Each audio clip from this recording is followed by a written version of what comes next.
Hi hello ನಮಸ್ಕಾರ. ನೀವು ನೋಡ್ತಾ ಇದ್ರ ಸುಮನ್ ಟಿವಿ ಕನ್ನಡ. ನಾನು ಮಂಜುನಾಥ್ ಶ್ರೀನಿವಾಸ್. ಹಾಗೆ ಇವತ್ತು ನನ್ನ ಜೊತೆ ಇದ್ದಾರೆ ನನ್ನ co anchor Pooja Shivakumar. For business and personal promotions in Suman TV Kannada, please contact 9686376663. ನಾವಿಬ್ರು ಬಂದಿರೋದು ಏನಕ್ಕೆ ಅಂತಂದ್ರೆ ಒಂದು ಇಂಪಾರ್ಟೆಂಟ್ ವಿಚಾರ, ಅದು ಕೂಡ ಸ್ಯಾಂಡಲ್ವುಡ್ ಸಿನಿಮಾ ರಂಗಕ್ಕೆ ಸಂಬಂಧಪಟ್ಟಂತೆ ಒಂದು ಹಾಟ್ ಟಾಪಿಕ್ ಆಗಾಗ ನಡೀತಾನೆ ಇರುತ್ತೆ. ಇದರ ವಿಚಾರದ ಬಗ್ಗೆ ಆಗಿರ್ಬೋದು, ಚರ್ಚೆಗಳಾಗಿರ್ಬೋದು, ಸೋಷಿಯಲ್ ಮೀಡಿಯಾದಲ್ಲಾಗಿರ್ಬೋದು, ವೈರಲ್ ಆಗುವಂಥದ್ದಾಗಿರ್ಬೋದು.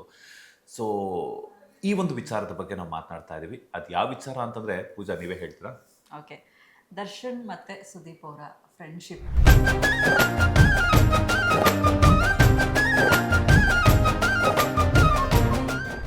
ಎಲ್ರಿಗೂ ಗೊತ್ತಿದೆ ಆ್ಯಂಡ್ ಅವರ ಫೋಟೋಸ್ ಯಾವಾಗಲೂ ಲೀಕ್ ಆಗ್ತಿರುತ್ತೆ. ನಮ್ಮದು ಕೂಡ ಎಷ್ಟೊಂದು ಪ್ರೆಸ್ ಮೀಟ್ಗಳು ನಡಿಬೇಕಾದಂತಹ ಸಂದರ್ಭದಲ್ಲೂ ಎಷ್ಟೊಂದು ಸಲ ಈ ಪ್ರಶ್ನೆಗಳನ್ನ ನಾವು ಕೇಳ್ತಾನೆ ಇರ್ತೀವಿ. ಸರ್ ಯಾವಾಗ ಒಂದಾಗ್ತೀರಾ ಸರ್, ನೀವು ದರ್ಶನ್ ಅವರು ಮತ್ತೆ ಯಾವಾಗ ಒಂದಾಗ್ತೀರಾ? ಯಾಕಂದರೆ ಎಲ್ಲರೂ ಕೂಡ ಕಾತರದಿಂದ ಕಾಯ್ತಾ ಇರುವಂತಹ ಕ್ಷಣ ಅದು.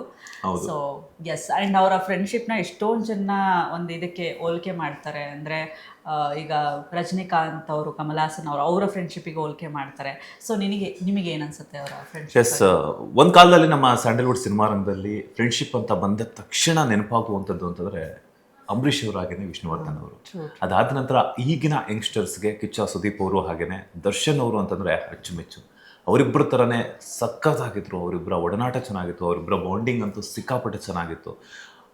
ಯಾವುದೇ ರೀತಿಯಾದಂತಹ ಸ್ಟಾರ್ ವಾರ್ ಇಲ್ಲದೆ ಇಬ್ಬರೂ ಕೂಡ 6 ಅಡಿ ಕಟೌಟುಗಳು, ಆದರೂ ಕೂಡ ಸ್ಟಾರ್ ವಾರ್ ಇರಲಿಲ್ಲ. ಇವರಿಬ್ಬರ ಫ್ರೆಂಡ್ಶಿಪ್ಪು ಎಲ್ಲ ಕರ್ನಾಟಕದ ಜನತೆಗೆ ಮಾದರಿ ಆಗುತ್ತೆ ಅಂತ ಹೇಳ್ಬಿಟ್ಟು ಸಾಕಷ್ಟು ಜನ ಇತ್ತು. ಆದರೆ ಅವರಿಬ್ಬರ ಮಧ್ಯೆ ಏನು ನಡೆದಿದೆಯೋ ಗೊತ್ತಿಲ್ಲ, ಬಿಕಾಸ್ ಅದು ಅವರವರ ಪರ್ಸ್ನಲ್ ವಿಚಾರ ಆಗಿದೆ. ಆದರೆ ಕರ್ನಾಟಕದ ಜನತೆಗೆ ಏನಂತಂದರೆ ಇಬ್ಬರು ಯಾವಾಗ ಒಂದಾಗ್ತಾರೆ ಅನ್ನುವಂಥದ್ದು. ಈಗಲೂ ಕೂಡ ನಾವು ಈ ಒಂದು ಕಾನ್ಸೆಪ್ಟ್ನ ತಗೊಳ್ಳೋದಕ್ಕೆ ಏನು ಕಾರಣ ಅಂತಂದರೆ ಇನ್ಸ್ಟಾಗ್ರಾಮ್ ಖಾತೆಯಲ್ಲಾಗಿರ್ಬೋದು, ಸೋಷಿಯಲ್ ಮೀಡಿಯಾದಲ್ಲಾಗಿರ್ಬೋದು ಅವರ ಫೋಟೋಸ್ ಅಂತೂ ಸಿಕ್ಕಾಪಟ್ಟೆ ವೈರಲ್ ಆಗ್ತದೆ. ಆಮೇಲೆ ಅವರು ಈ ಹಿಂದೆ ತೆಗೆಸ್ಕೊಂಡಂತಹ ಅಂದರೆ ಸಿನಿಮಾ ಶೂಟಿಂಗ್ ಟೈಮಲ್ಲಿ ತೆಗೆಸ್ಕೊಂಡಂತಹ ಫೋಟೋಸ್ಗಳಾಗಿರ್ಬೋದು, ಕ್ರಿಕೆಟ್ ಆಡುವಂತಹ ಸಂದರ್ಭದಲ್ಲಿ. ಯಾಕಂದರೆ ದರ್ಶನ್ ಅವರು ಸುದೀಪ್ ಅವರು ಏನೇ ಮಾಡಿದ್ರು ಕೂಡ ಇಬ್ಬರು ಒಟ್ಟಿಗೆ ಆ ಕೆಲಸಗಳನ್ನ ಮಾಡ್ತಾಯಿದ್ರು ಆ ಟೈಮಲ್ಲೆಲ್ಲ. ಅಂದರೆ ಯಾವುದನ್ನು ಕೂಡ ಬಿಟ್ಟು ಮಾಡ್ತಾ ಇರಲಿಲ್ಲ. ಸೊ ಹಂಗಾಗಿ ಈಗ ಯೂಶ್ವಲಿ ನೋಡಿ, ಈಗ ನಮಗೂ ಒಬ್ರು ಮೀಡಿಯಾದಲ್ಲಿ ಫ್ರೆಂಡ್ ಆಯಿತು ಅಂತ ಅಂದರೆ ಅವ್ರ ಜೊತೆ ಇರುವಂತಹ ಬಾಂಡಿಂಗ್ ಆಗಿರ್ಬೋದು, ನಾವು ಯಾವ ಪ್ರೋಗ್ರಾಮ್ಸ್ ಮಾಡ್ತೀವಿ, ಅವ್ರು ಯಾವ ಪ್ರೋಗ್ರಾಮ್ಸ್, ಆ ಥರದ ಒಂದು ಬಾಂಡಿಂಗ್ ಅವರಿಬ್ಬರ ಮಧ್ಯೆ ಇತ್ತು. ಸೊ ಅವ್ರು ಒಂದಾಗ್ತಾರಾ ಇಲ್ವೋ ಗೊತ್ತಿಲ್ಲ. ಯಾಕಂದರೆ ಪ್ರತಿ ಸಲನೂ ನಾವು ಸುದೀಪ್ ಸರ್ಗೆ ಈ ಪ್ರಶ್ನೆಯನ್ನು ಕೇಳ್ತಾನೆ ಇರ್ತೀವಿ. ದರ್ಶನ್ ಸರ್ ನಮಗೆ ಸಿಕ್ಕಿಲ್ಲ. ಸೊ ಹಾಗಾಗಿ ಆ ಪ್ರಶ್ನೆಯನ್ನು ಕೇಳುವಂತಹ ಸಂದರ್ಭ ನಮಗೇನು ಬಂದಿಲ್ಲ.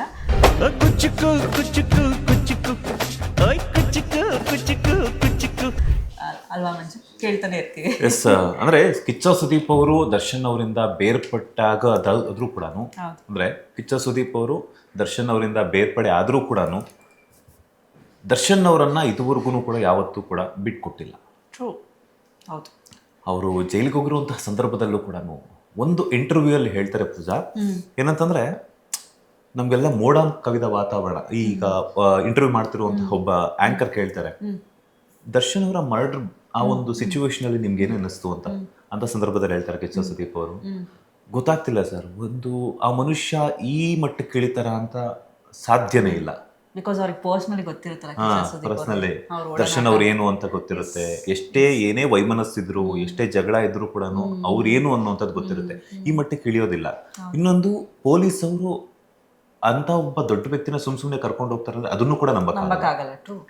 ಸೊ ಇಂಥ ಒಂದು ಸಂದರ್ಭದಲ್ಲಿ ಏನಾಗುತ್ತೆ ಅಂತಂದ್ರೆ ನಿಜಾನ ಸುಳ್ಳ, ಯಾವ್ದು ನಿಜ ಯಾವ್ದು ಸುಳ್ಳ ಅನ್ನುವಂಥದ್ದು ಅವ್ರಿಗೇನೆ ಒಂದು ಸ್ವಲ್ಪ ಮನವರಿಕೆ ಆಗಬೇಕು, ಗೊತ್ತಾಗಬೇಕು ಅನ್ನುವಂಥದ್ದನ್ನ ಸುದ್ದಿಗಳು ಇವಾಗ ನಾವೇನು ಆ ಒಂದು ಟೈಮಲ್ಲಿ ಮಾಡಿದ್ವಲ್ಲ ಅಂತ ಅದನ್ನೇ ನೋಡ್ತಾ ಇದ್ರಂತೆ. ಅದಾದ ನಂತರ ಅವ್ರು ಫುಲ್ ಬ್ಲ್ಯಾಂಕ್ ಆಗಿದ್ರಂತೆ. ಅವರ ಆ ಒಂದು ಸಂದರ್ಭದಲ್ಲಿ ಮೋಡ ಕವಿದ ವಾತಾವರಣ ಆಗಿತ್ತು. ನಮಗೆ ಏನ್ ಮಾಡಬೇಕು, ಏನ್ ಆಗ್ತಿದೆ, ಏನ್ ನಡೀತಿದೆ ತಿಳ್ಕೋಬೇಕು ಅನ್ನೋದು. ಹಾಗಾಗಿ ಅದಾದ ನಂತರ ಸಾಕಷ್ಟು ಸಿನಿಮಾ ಪ್ರೆಸ್ ಮೀಟ್ಗಳಲ್ಲೂ ಕೂಡ ನಾವು ಕೇಳ್ತೀವಿ, ನೀವು ದರ್ಶನ್ ಅವರು ಒಂದಾಗ್ತೀರಾ ಅಂತ. ಅಫ್ಕೋರ್ಸ್ ಆಗೋಣ. ಇನ್ ಕೇಸ್ ಅವ್ರಿಗೆ ಇಷ್ಟ ಇತ್ತು ಅಂತಂದ್ರೆ ಖಂಡಿತವಾಗ್ಲೂ ನಾನು ರೆಡಿ ಇದ್ದೀನಿ. ಇನ್ ಕೇಸ್ ಇಷ್ಟ ಇಲ್ವಾ, ಅವ್ರ ಪಾಡ್ಗೆ ಅವ್ರು ಇಲ್ಲಿ, ಅವರು ಚೆನ್ನಾಗಿದ್ದಾರೆ ಅಂತಂದ್ರೆ ಅಷ್ಟೇ ಸಾಕು, ನಾವು ಖುಷಿ ಅಂತ.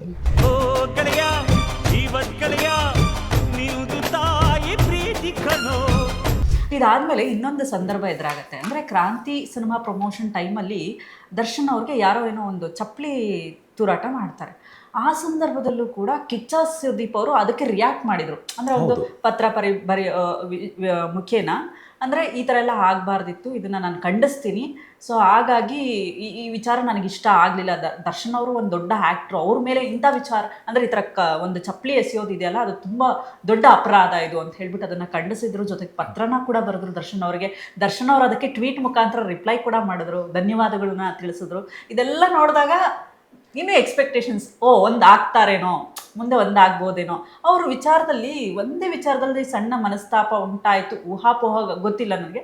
ಆದರೆ ಇದೇ ಮೆಜೆಸ್ಟಿಕ್ ಅನ್ನುವಂತಹ ಸಿನಿಮಾ ಮಾಡ್ತಾರಂತೆ, ಅಂದರೆ ಸಿನಿಮಾ ಆಫರ್ ಬಂದಿರತ್ತಂತೆ. ಆ ಟೈಮಲ್ಲಿ ಅಂದರೆ ಇವರಿಬ್ಬರು ಮಧ್ಯ ಏನು ಮನಸ್ತಾಪ ಅನ್ನುವಂತಹ ವಿಚಾರ ಯಾಕೆ ಬರುತ್ತೆ ಅಂತ ಅಂದರೆ, ಮೆಜೆಸ್ಟಿಕ್ ಅನ್ನುವಂತಹ ಸಿನಿಮಾದ ಆಫರು ಸುದೀಪ್ ಅವ್ರಿಗೆ ಹೋಗಿತ್ತಂತೆ. ಸುದೀಪ್ ಅವರು ಅದನ್ನು ಏನು ಹೇಳ್ತಾರೆ, ಇಲ್ಲ ನನಗೆ ಮೆಜೆಸ್ಟಿಕ್ ಅನ್ನುವಂತಹ ಸಿನಿಮಾದ ಆಫರ್ ಬಂದಿತ್ತು, ಆ ಸಂದರ್ಭದಲ್ಲಿ ನಾನು ಹೇಳ್ತೀನಿ ಇಲ್ಲ ದರ್ಶನ್ ಅವ್ರಿಗೆ ಈ ಒಂದು ಸಿನಿಮಾದ ಆಫರ್ ಕೊಡಿ ಅಂತೇಳಿ. ಅದಕ್ಕೆ ಅದು ದರ್ಶನ್ ಅವ್ರು ತಗೊಳಕ್ಕಾಗ್ಲಿಲ್ವಂತೆ. ಅಂದ್ರೆ ಕಿಚ್ಚ ಸುದೀಪ್ ಅವ್ರು ಹೇಳಿರೋ ಹೇಳಿಕೆನ ರಿಸೀವ್ ಮಾಡೋಕ್ಕಾಗ್ಲಿಲ್ಲ. ಆ ಟೈಮಲ್ಲಿ ಆ ಕ್ಷಣಕ್ಕೇನೆ ಅವರು ಏನಂತ ಇದನ್ನ ಟ್ವೀಟ್ ಮಾಡ್ತಾರೆ ಅಂದರೆ, ದರ್ಶನ್ ಅವರು, ನನಗೂ ಮತ್ತೆ ಸುದೀಪ್ ಅವ್ರಿಗೂ ಯಾವುದೇ ರೀತಿಯಾದ ಸ್ನೇಹ ಸಂಬಂಧ ಇಲ್ಲ, ಏನಿದ್ರು ಚಿತ್ರರಂಗದಲ್ಲಿ ನಟರಾಗಿ ನಮ್ಮನ್ನ ನೋಡಿ ಅಷ್ಟೇ ಅನ್ನುವಂತಹ ಒಂದು ಟ್ವೀಟ್ ಮುಖೇನ ಅವಾಗ ಎಲ್ರಿಗೂ ಓಕೆ ಇವರಿಬ್ರು ಮಧ್ಯೆ ಏನೋ ಸಮಥಿಂಗ್ ಶುರುವಾಗಿದೆ, ಈ ಒಂದು ವಿಚಾರ ಅಷ್ಟೇ ಅಂತೆ, ಈ ಒಂದು ವಿಚಾರಕ್ಕೆ ಮನಸ್ತಾಪ ಉಂಟಾಗಿರ್ಬೋದು ಅನ್ನುವಂತಹ ವಿಚಾರ ಕೂಡ ಅಲ್ಲಿ ಇಲ್ಲಿ ಕೇಳಿ ಬರುತ್ತಲ್ಲ. ಇದು ನಿಮಗೆ ಬಂದಿರುವಂತ ವಿಚಾರ. ಹೌದು. But end of the day ಏನಂತಂದ್ರೆ, ದರ್ಶನ್ ಅವರಾಗಿರ್ಬೋದು, ಕಿಚ್ಚ ಸುದೀಪ್ ಅವರಾಗಿರ್ಬೋದು, ಅಥವಾ ಅವರ ಫ್ರೆಂಡ್ ಸರ್ಕಲ್ ಅಲ್ಲಿ ಇರುವಂತವ್ರಾಗಿರ್ಬೋದು, ಅವರಿಬ್ಬರ ಮಧ್ಯೆ ಯಾಕೆ ವೈಮನಸ್ಸುಂಟಾಯ್ತು, ಯಾಕೆ ಜಗಳ ಆಯ್ತು, ಯಾಕೆ ಇಬ್ರು ಬೇರ್ಪಟ್ರು ಅನ್ನುವಂಥದ್ದಕ್ಕೆ ಇದುವರೆಗೂ ಕೂಡ ಯಾರೂ ಕೂಡ ರಿವೀಲ್ ಮಾಡಿಲ್ಲ. ಅದು ಇನ್ನೊಂದು ವಿಚಾರ ಏನಂತಂದ್ರೆ, ಇದೇ ಥರನೇ ನಾವು ಮೀಡಿಯಾದವರು ದರ್ಶನ್ ಅವ್ರನ್ನ ಕೇಳಕ್ಕೆ ಹೋದಾಗ ಒಂದು ಆನ್ಸರ್ ಅವ್ರ ಕಡೆಯಿಂದ ಬರುತ್ತೆ. ಹೆಂಡತಿ ಪಕ್ಕದಲ್ಲಿ ಕುತ್ಕೋಬೇಕು ಅಥವಾ ಮನಿಕೋಬೇಕು ಅಂದ್ರೆ ನಿಮ್ಮನ್ನು ಕೇಳೇ ಮಾಡಬೇಕಾ ಅನ್ನುವಂಥದ್ದೇನೋ ಒಂದು ಆನ್ಸರ್ ಅವ್ರ ಕಡೆಯಿಂದ ಬರುತ್ತೆ. ಅದು ಯಾಕೆ ಆ ಥರ ಮಾತಾಡಿದ್ರು, ಏನು ಕತೆನೋ ಅಂತದ್ದು ಕೂಡ ಗೊತ್ತಿಲ್ಲ. ಆ್ಯಂಡ್ ಹಾಗೆಯೇ ಇದುವರೆಗೂ ಕೂಡ ಪ್ರಾಪರ್ ರೀಸನ್ ಅಂದ್ರೆ ಪೂಜಾ ಅವ್ರು ಹೇಳಿರೋದು ಇವರ ಬಂದಿರುವಂತಹ ಒಂದು ಸ್ಮಾಲ್ ಇನ್ಫಾರ್ಮೇಷನ್. ಒಂದು ಆರ್ಟಿಕಲ್ ಓದಿದ್ದೆ, ಆ ಟೈಮಲ್ಲಿ ನನಗೂ ಒಂದು ಕ್ಯೂರಿಯಾಸಿಟಿ ಇತ್ತು, ಇನ್ನೇನು ತಿಳ್ಕೊಳ್ಳೋ ಏನಪ್ಪ ಇರ್ಬೋದು ಅಂದಾಗ ಆ ಆರ್ಟಿಕಲ್ ಅಲ್ಲಿ ಈ ವಿಚಾರ ಬರ್ದಿತ್ತು.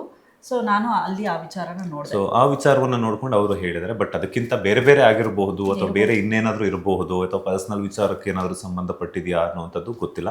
But end of the day ಏನಂತಂದ್ರೆ, ಕಿಚ್ಚ ಸುದೀಪ್ ಅವರ ಅಭಿಮಾನಿಗಳಾಗಿರ್ಬೋದು ಅಥವಾ ಡಿ ಬಾಸ್ ಫ್ಯಾನ್ಸ್ ಆಗಿರ್ಬೋದು, ಇಬ್ರು ಕೂಡ ಒಟ್ಟಿಗೆ ನಟಿಸಬೇಕು ಅನ್ನುವಂತಹ ಆಸೆ ಇತ್ತು. ಆದರೆ ಅದು ಆಗುತ್ತಾ ಇಲ್ವಾ ಅನ್ನುವಂಥದ್ದು ಸಾಕಷ್ಟು ಗೊಂದಲವಾಗಿದೆ. ಬಿಕಾಸ್ ಯಾಕೆಂತಂದ್ರೆ ಒಂದ್ ಕಡೆ ನೋಡೋದಾದ್ರೆ ಕಿಚ್ಚ ಸುದೀಪ್ ಅವರು ಯಾವತ್ತೂ ಕೂಡ ದರ್ಶನ್ ಅವ್ರನ್ನ ಬಿಟ್ಕೊಡ್ತಾ ಇಲ್ಲ.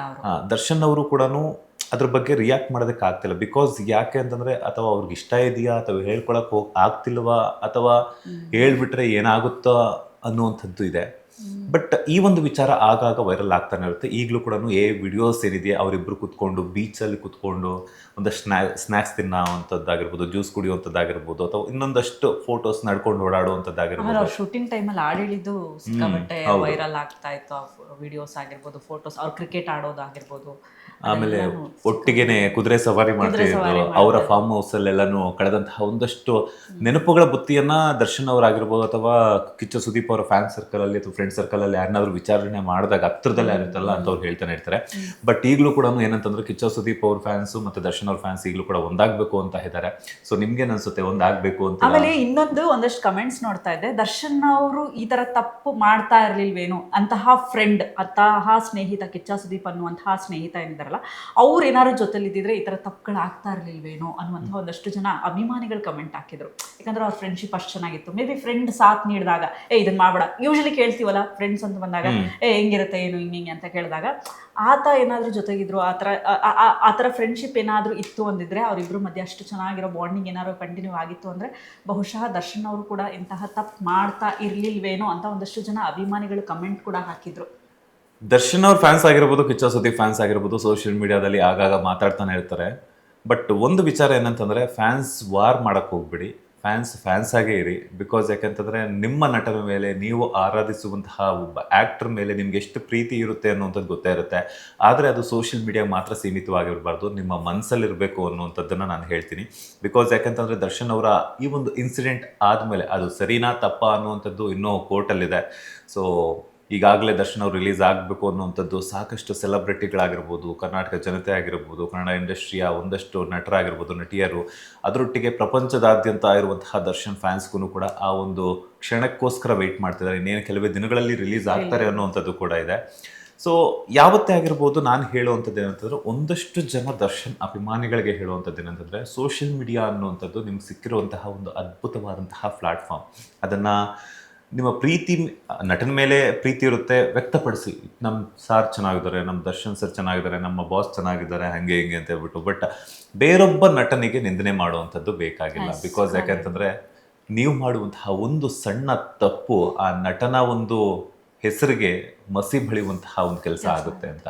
ಯಾಕಂತಂದರೆ ನೀವು ಮಾಡ್ತೀರಾ, ದರ್ಶನ್ ಫ್ಯಾನ್ ಅಂತ ಹಾಕ್ಕೊಂಡಿರ್ತೀರ, ಆದರೆ ದರ್ಶನ್ ಅವ್ರು ಯಾವತ್ತೂ ಬೇರೊಬ್ಬ ನಟನಿಗೆ ನಿಮಗೆ ನಿಂದನೆ ಮಾಡಿ, ಬೇರೊಬ್ಬ ನಟರ ಮೇಲೆ ಕಮೆಂಟ್ ಮಾಡಿ, ಬೇರೊಬ್ಬ ನಟರ ಮೇಲೆ ಕೂಗಾಡಿ, ಚೀರಾಡಿ, ಹಂಗೆ ಹಿಂಗೆ ಅಂತ ಯಾವತ್ತೂ ಹೇಳ್ಕೊಟ್ಟಿಲ್ಲ. ಈ ಒಂದು ಕಿಚ್ಚ ಸುದೀಪ್ ಅವರಾಗಿರ್ಬೋದು, ದರ್ಶನ್ ಅವರಾಗಿರ್ಬೋದು, ಏನು ಹೇಳ್ಕೊಟ್ಟಿದ್ದಾರೆ ಅಂದರೆ ನಮ್ಮ ಅಭಿಮಾನಿಗಳು ಚೆನ್ನಾಗಿರಬೇಕು ಅನ್ನೋವಂಥದ್ದು ಅಷ್ಟೇ. ಬಟ್ ಎಲ್ಲರ ನಟರಲ್ಲೂ ಕೂಡ ಒಂದಷ್ಟು ಜನ ಅಭಿಮಾನಿಗಳ ಇದ್ದೇ ಇರ್ತಾರೆ. ಬಿಕಾಸ್ ದರ್ಶನ್ ಅವರ ಫ್ಯಾನ್ಸ್ ಆಗಿರ್ಬೋದು, ಕಿಚ್ಚ ಸುದೀಪ್ ಅವ್ರ ಫ್ಯಾನ್ಸ್ ಆಗಿರ್ಬೋದು, ಅಪ್ಪು ಅವ್ರ ಫ್ಯಾನ್ಸ್ ಆಗಿರ್ಬೋದು, ಯಶ್ ಅವ್ರ ಫ್ಯಾನ್ಸ್ ಆಗಿರ್ಬೋದು, ಆಗಾಗ ನಡೀತಾನೆ ಇರುತ್ತೆ ಈ ಸ್ಟಾರ್ ವಾರ್ ಅನ್ನುವಂಥದ್ದು. ಒಂದು ಕಮೆಂಟ್ ಹಾಕೋದಕ್ಕಿಂತ ಮುಂಚೆ ನೀವು ಒಂದು ಯೋಚನೆ ಮಾಡಿದ್ರೆ ಅದು ಸರಿನಾ ತಪ್ಪ ಅನ್ನುವಂಥದ್ದು ನಿಮ್ಗೆ ಗೊತ್ತಾಗ್ಬಿಡುತ್ತೆ. ಸೊ ಯಾಕೆಂತಂದರೆ, ನೀವು ಮಾಡುವಂತಹ ಒಂದು ಸಣ್ಣ ತಪ್ಪಿನಿಂದ ನಿಮ್ಮ ಆರಾಧಿಸುವಂತಹ ನಟನ ಮೇಲೆ ಒಂದು ಕಪ್ಪು ಚುಕ್ಕೆ ಬರುತ್ತಲ್ಲ, ಅದನ್ನು ತರಬಾರ್ದು ಅನ್ನೋಂಥ ನಿಟ್ಟಿನಲ್ಲಿ. ಸೊ ಸಾಕಷ್ಟು ವಿಡಿಯೋಸ್ ಅಂತೂ ಈಗ ವೈರಲ್ ಆಗ್ತಾ ಇದೆ. ಕಿಚ್ಚ ಸುದೀಪ್ ಅವರು ಮತ್ತು ದರ್ಶನ್ ಅವರು ಒಟ್ಟಿಗೆ ಆ್ಯಕ್ಟ್ ಮಾಡಬೇಕು ಅನ್ನುವಂಥದ್ದಾಗಿರ್ಬೋದು, ಒಟ್ಟಿಗೆ ಕಾಣಿಸ್ಕೋಬೇಕು, ಒಂದಾಗಬೇಕು ಅನ್ನುವಂಥದ್ದು. ಆದರೆ ಈಗ ಸದ್ಯದ ಮಟ್ಟಿಗೆ ಈ ಒಂದು ವಿಚಾರ ಆಗೋದಿಲ್ಲ. ಬಿಕಾಸ್ ಯಾಕಂತಂದರೆ, ರೇಣುಕಾಸ್ವಾಮಿ ಕೊಲೆ ಪ್ರಕರಣದಲ್ಲಿ ದರ್ಶನ್ ಅವರು ಜೈಲು ಸೇರಿದ ಮೇಲೆ ದರ್ಶನ್ ಅವರು ರಿಲೀಸ್ ಆಗಬೇಕು ಅಂತ ಹೇಳ್ಬಿಟ್ಟು ಒಂದಷ್ಟು ಅಭಿಮಾನಿಗಳು ಕಾಯ್ತಾ ಇದ್ದಾರೆ. ಇನ್ನು ಅವ್ರು ಬಂದ ಮೇಲೆ ಅದನ್ನು ಅವರು ಯಾವ ರೀತಿ ತಗೊಳ್ತಾರೆ, ಅದಾದ ನಂತರ ಮತ್ತೆ ಸುದೀಪ್ ಅವ್ರ ಬಗ್ಗೆ ಯೋಚನೆ ಮಾಡ್ತಾರಾ, ಸುದೀಪ್ ಅವರ ಫ್ರೆಂಡ್ಶಿಪ್ನ ಬಯಸ್ತಾರಾ, ಮತ್ತೆ ಇವರಿಬ್ಬರು ಒಂದಾಗ್ತಾರಾ? ಯಾಕಂದರೆ ಎಲ್ರಿಗೂ ಆಸೆ ಇದ್ದೇ ಇರುತ್ತೆ, ಇವರಿಬ್ಬರು ಒಂದಾಗಬೇಕು, ನಟನೆ ಮಾಡಬೇಕು, ಆನ್ ಸ್ಕ್ರೀನ್ ಎಂಟರ್ಟೈನ್ಮೆಂಟ್ ಮಾಡಬೇಕು ಅನ್ನೋವಂಥದ್ದು. ಬಟ್ ಕೆಲವೊಂದು ಪರ್ಸ್ನಲ್ ಪ್ರಾಬ್ಲಮ್ಸ್ ಅಂತ ಬಂದಾಗ ಅದನ್ನೆಲ್ಲನೂ ಕೂಡ ತಗೊಳ್ಳೇಬೇಕಾಗತ್ತೆ. ಯಾಕಂದರೆ ಅವರು ಕೂಡ ಬರಬೇಕು, ಇನ್ನು ರಿಲೀಸ್ ಆಗಬೇಕು, ನೆಕ್ಸ್ಟ್ ಏನು ಮಾಡಬೇಕು ಏನು, ಯಾಕಂದರೆ ಅವ್ರಿಗೂ ಕೂಡ ಒಂದಷ್ಟು ರಿಯಲೈಸೇಷನ್ ಆಗಿರುತ್ತೆ ಅನ್ಕೋತೀನಿ ನಾನು. ಸೊ ರಿಯಲೈಸೇಷನ್ ಆದಮೇಲೆ ನೆಕ್ಸ್ಟ್ ಸುದೀಪ್ ಅವ್ರ ಫ್ರೆಂಡ್ಶಿಪ್ ಕಂಟಿನ್ಯೂ ಮಾಡಬೇಕು. ಈಗ ನನ್ನ ಫ್ರೆಂಡ್ ಹೊರಗಡೆ ಬಂದರು, ಏನು ಮಾಡ್ಬೋದು ಅಂದರೆ ಅವ್ರಿಗೆ ಯಾವ ರೀತಿಯಾಗಿ ಸಾಂತ್ವನ ಹೇಳ್ಬೋದು, ಫ್ರೆಂಡ್ ಆಗಿ ಯಾವ ರೀತಿಯಾಗಿ ಜೊತೆಯಾಗಿ ನಿಲ್ಬೋದು ಅನ್ನುವಂತಹ ವಿಚಾರನೂ ಕೂಡ ಸುದೀಪ್ ಅವ್ರು ಥಿಂಕ್ ಮಾಡ್ಬೋದು ಅನ್ಸುತ್ತೆ. ಬಹುಶಃ ಮುಂದಿನ ದಿನಗಳಲ್ಲಿ ಇವರಿಬ್ಬರು ಒಂದಾಗ್ತಾರ ಅನ್ನುವಂಥದ್ದನ್ನು ನಾವು ಕಾದು ನೋಡಬೇಕು. ನಿಮ್ಗೆ ಇನ್ನೊಂದು ಮಾಹಿತಿ ಇದೆಯಾ?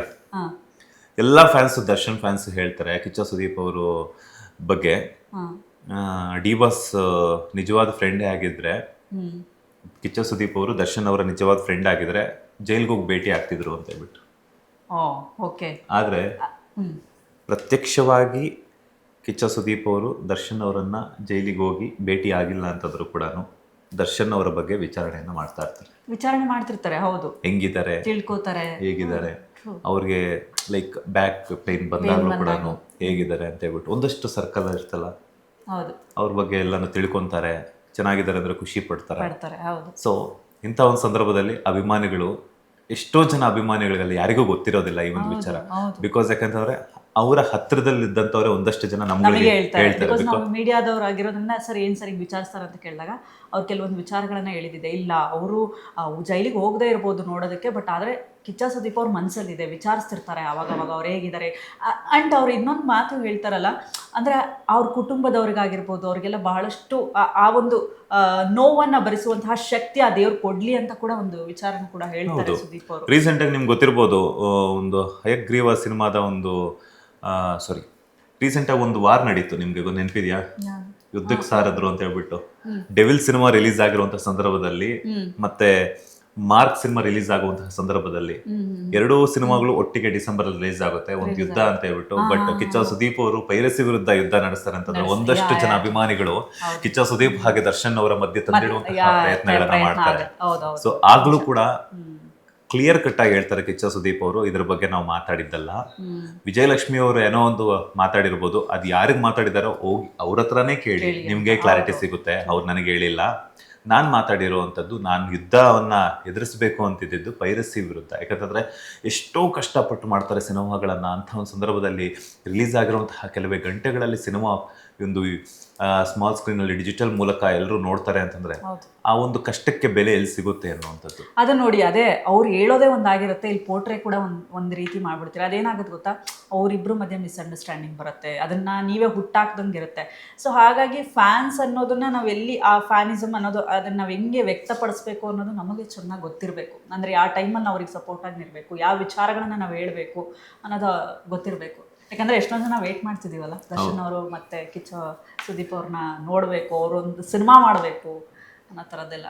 ಎಸ್, ಆದಷ್ಟು ಬೇಗ ದರ್ಶನ್ ಅವರು ಅವ್ರಿಗೆ ಅಂಟ್ಕೊಂಡಿರುವಂತಹ ಒಂದು ಕಂಟಕದಿಂದ ಹೊರಗಡೆ ಬರಲಿ, ಕಿಚ್ಚ ಸುದೀಪ್ ಅವರೊಟ್ಟಿಗೆ ಸ್ನೇಹವನ್ನ ಮಾಡಲಿ, ಈಗಾಗಿರುವಂತಹ ಎಲ್ಲ ವಿಚಾರಗಳನ್ನ ಮರ್ತೋಗ್ಲಿ, ಕೆಟ್ಟ ಒಂದು ವಿಚಾರಗಳನ್ನ ಒಳ್ಳೆ ವಿಚಾರಗಳನ್ನ ಸದಾ ಮೆಲ್ಕಾಗ್ತಾ ಸ್ಯಾಂಡಲ್ವುಡ್ ಸಿನಿಮಾ ರಂಗದಲ್ಲಿ ಮತ್ತೋರ್ವ ವಿಷ್ಣುವರ್ಧನ್, ಮತ್ತೋರ್ವ ಅಂಬರೀಷ್ ತರ ಎಲ್ಲ ಅಭಿಮಾನಿಗಳನ್ನ ರಂಜಿಸ್ಲಿ ಅನ್ನುವಂಥದ್ದೇ ಎಲ್ಲ ಕರ್ನಾಟಕ ಜನತೆ ಆಸೆ. ಅದು ಸ್ಪೆಷಲ್ ಆಗಿ ನಮ್ಮ ಸುಮನ್ ಟಿವಿ ಕಡೆಯಿಂದನೂ ಕೂಡ ಎಲ್ಲರ ಆಸೆ ಇದೆ.